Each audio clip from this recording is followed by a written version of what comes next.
Maraming nag-recommend sa amin itong place na to get the best ensaymada daw in town. And of course, hindi namin pinalampas yan so nag-visit kami sa Felicia's in Bacolod City.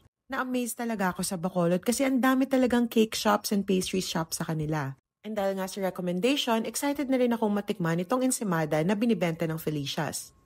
Eh nasigab, namimili na ko nung orderin namin. Cafe din sila with hot meals pero nag-order lang kami ng cake so first namin is the Felicia's chocolate cake. Isa raw to sa mga best sellers kaya ito yung in-order namin. We're a bit disappointed kasi medyo dry yung cake so 3 subo lang. We also got another cake which is the dulce de leche.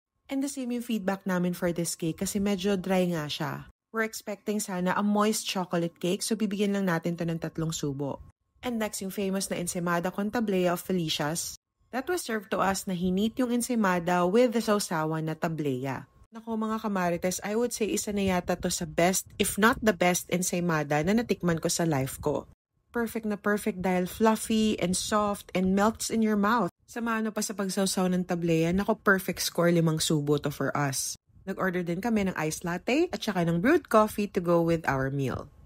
So mga kamarites, for us dahil sa experience namin na medyo dry yung mga cakes nila as we expect na medyo moist to, we would probably skip the cakes next time but of course magfo-focus kami dun sa napakasarap na ensaymada nila.